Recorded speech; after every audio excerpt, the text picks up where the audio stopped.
Hello, my name is John Rose, and in this video I'd like to tell you a little bit more about my first step and how it relates to an essay written by Tolstoy called The First Step.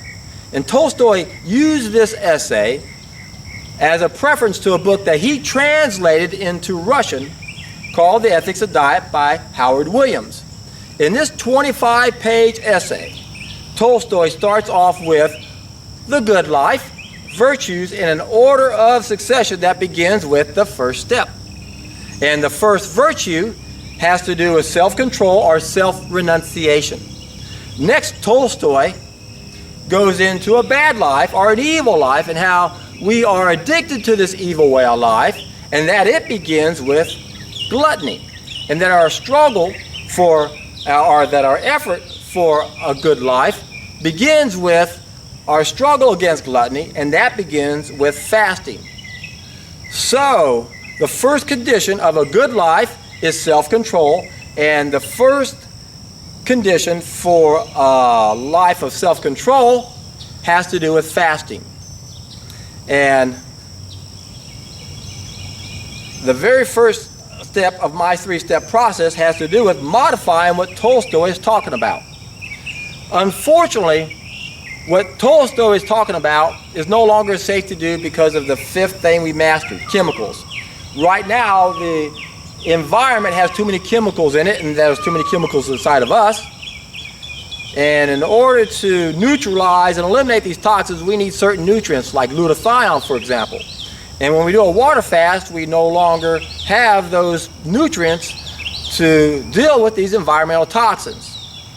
So fasting used to be considered the best preparation for a better way of life, but now we have to prepare ourselves for fasting.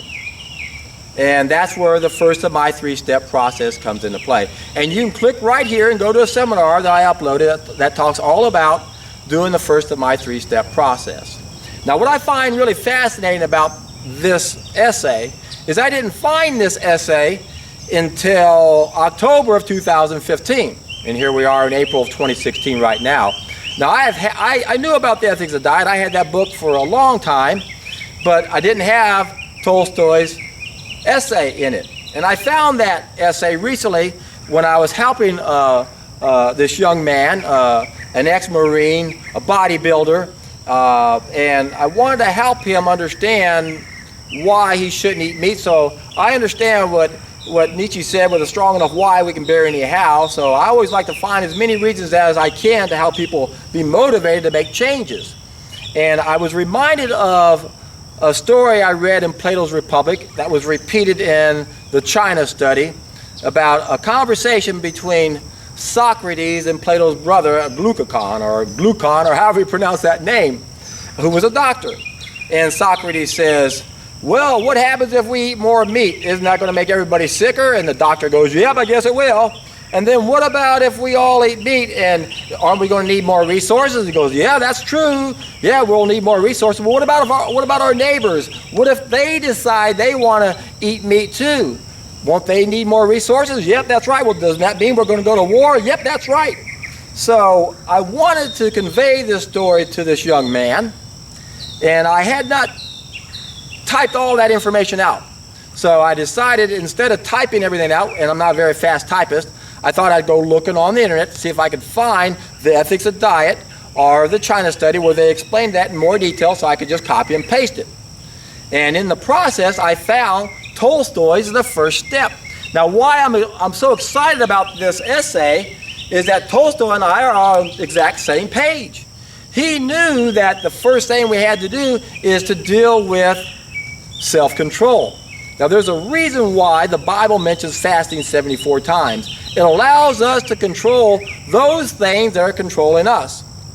So, I've mentioned this before in my other videos. There's only one thing we have to do to solve every problem that's 100% within our control, and that is to satisfy two groups of needs. Unfortunately, most of us are not willing and able to do that, which is why I perfected a three-step process. The first step addresses the willingness issue, and that has to do with my first step. I've also pointed out that there are 3 ways to correct 5 main mistakes that are causing most of our problems, and that most of us are not willing to do 2 of those 3 ways to get enough people's attention so we can reach the tipping point. And things will never change unless we reach the tipping point, so we got to do something to get everyone's attention. And that's where the first of my 3-step process comes into play. Now, at this time, what I'd like to do is pack everything up and just put on my tape recorder. Before I came out here this morning, I read my synopsis of Tolstoy's 25-page essay. I condensed 14,000 words down to less than 600. So what I'm going to do is I'm going to go ahead and try to pack everything up right now, and and try not to interrupt any of this. I don't like to do any editing, not because I'm lazy, but I feel like that would take away from my credibility. I'm not acting or staging anything. This is as legit as can be, so I'm going to try to load up my tripod. I'm going to try to disconnect all of this. I'm going to try to grab my puppy dog, and what I'm going to do is, as I'm walking, I'm going to play back this tape that I made this morning, and instead of doing this at home and letting y'all not have anything to look at, I'm going to go ahead and finish my walk with my dog, and I'm just going to, should I even try to do this? I'm going to go ahead and try to condense this thing down so I can pack it up a little bit better. And please bear with me. And again, what I'm going to do is just play a tape that I made this morning that has to do with Tolstoy's first step. And in the meantime, what you guys can do, or after the fact rather, is y'all can go ahead and do a search on the internet for The Ethics of Diet. I highly recommend this book.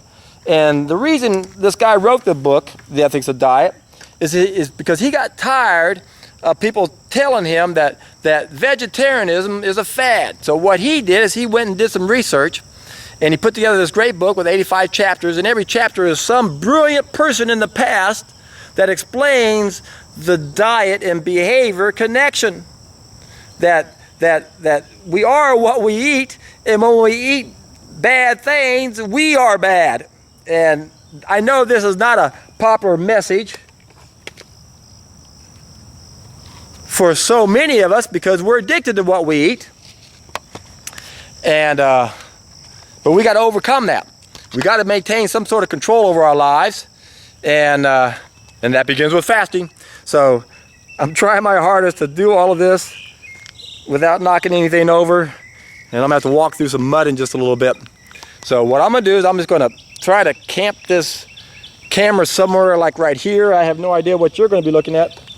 I guess I can turn this around like this, and I'll just play my recording, sing it, and let y'all hear my notes from Tolstoy's book, or essay. Part 1. There must be an order of succession for the attainment of virtues that are needed for a good life.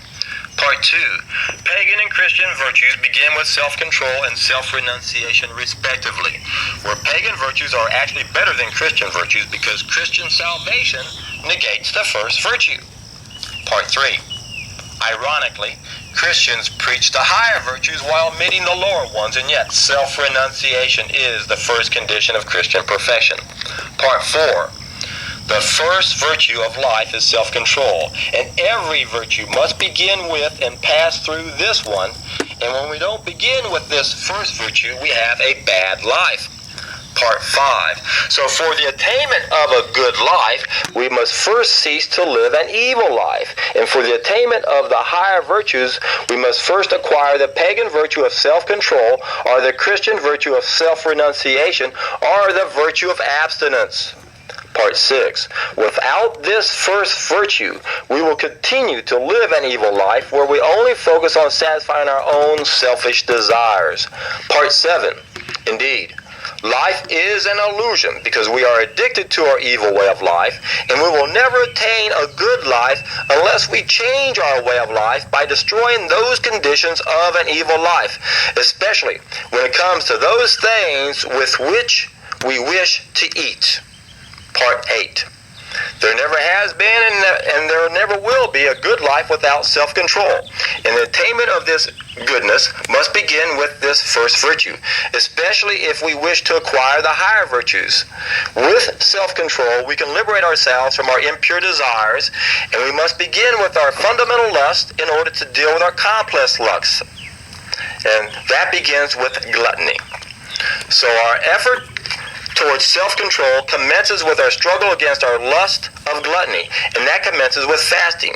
As you can see, the first condition of a good life is self-control, and the first condition of a life of self-control is fasting.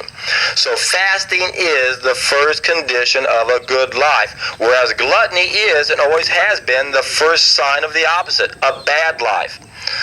Unfortunately, this vice describes the vast majority of people on this planet, and that's because the only real living interest of most people, especially after early youth, is eating. In fact, every festivity, every funeral, and every wedding means gluttony. And the main interest of these assemblies is not the obvious one, but gluttony. Part 9. Without a doubt, fasting is an indispensable condition of a good life, because fasting allows us to control those things that are controlling us, unnatural food, especially food that we are not biologically adapted to eat, because the eating of these foods contributes to the suffering and death of animals, including us. Part 10. As the guardians on this planet, we cannot believe that if we refuse to look at what we do not wish to see, it will not exist, especially when what we do not wish to see is what we wish to eat. If we really need to eat those foods that contribute to the suffering and death of animals, it would be a totally different matter. However, we are not biologically adapted to eat animals, and doing so only serves to darken the dark side of our behavior. So if we truly wish for a good life, we have to have a certain order of good actions, and these good actions will have to follow one definitive sequence. And in this sequence, the first virtue we must strive after will be self-control. And seeking for self-control, once again, we have to follow one definitive sequence. And in this sequence, the first thing will be self-control in food, fasting. And in fasting, the first thing from which we have to abstain has to be the use of animal food, because eating animals excites our passions to a point where we are obsessed with sex, and blunts our human feelings to a point where we have warlike tendencies, and involves pain and death for the animals. And then all of this is called forth only by greediness and the desire for tasty food, while most of us are oblivious to the fact that this hideous act involves the performance of an act which is contrary to our moral feelings, killing. So if we want to put an end to all the needless suffering on this planet, we must not be like one who wishes to reach the upper story of a house by climbing the walls from different points, but instead we must assemble at the first step of the staircase and crowd towards it, convinced that there can be no other way except by mounting this first step of the stairs.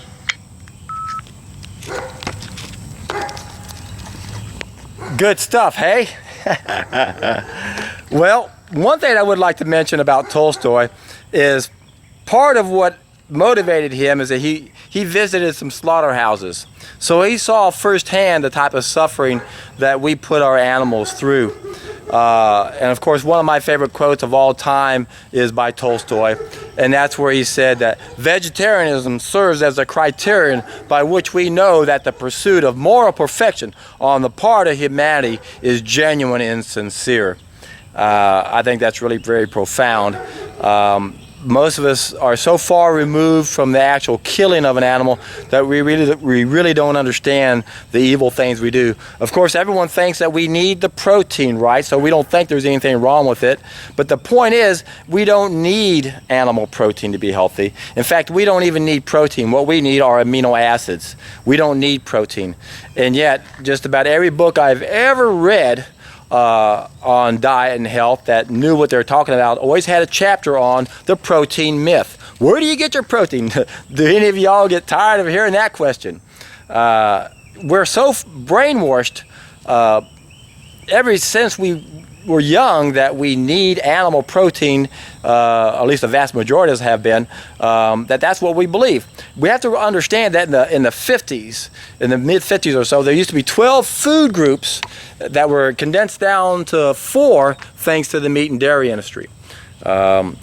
what I also find very interesting, I'm all tangled up here now, is that some people say that that this world has been taken over by Satanists, and one of the ways they do that is to convince us that we got to eat meat. I find that quite interesting.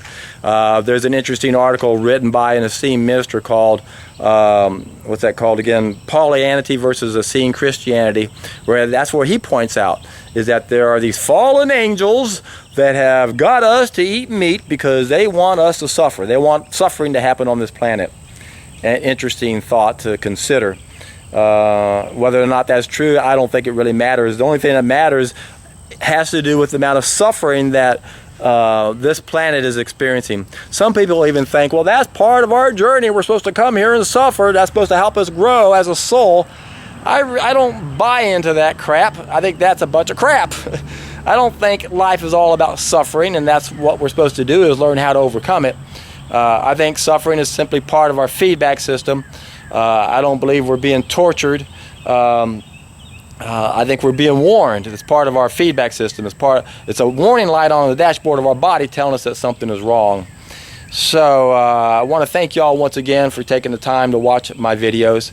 And remember, there's only one thing we can do to challenge the amount of references we have, and that's to have a brand new reference. And that's why you can click right here and do the first of my 3-step process. Take the first step. Remember, we're trying to get to the second level of a house. We can't skip the steps. We got to start with the first step. We got to start with the first virtue of self-control, self-renunciation. And the only way to control things that are controlling us is to unwind the cable. You see, a habit is not something that's mental, it's physical. Every time we do something, we create a neural strand that allows us to re-access that behavior without having to think about it. So how do we break this cable of habits? Well, we unwind the cable. How do we unwind the cable? We stop doing the habit. That's why fasting allows us to control things that are controlling us. So do the first of my 3-step process if you haven't done so yet. And if you have, be sure to tell everybody about this. Give my video a thumbs up so maybe that might get more people's attention. This isn't about my ego. I don't care how many thumbs ups I see it unless it helps me get more views. And that's what this is all about.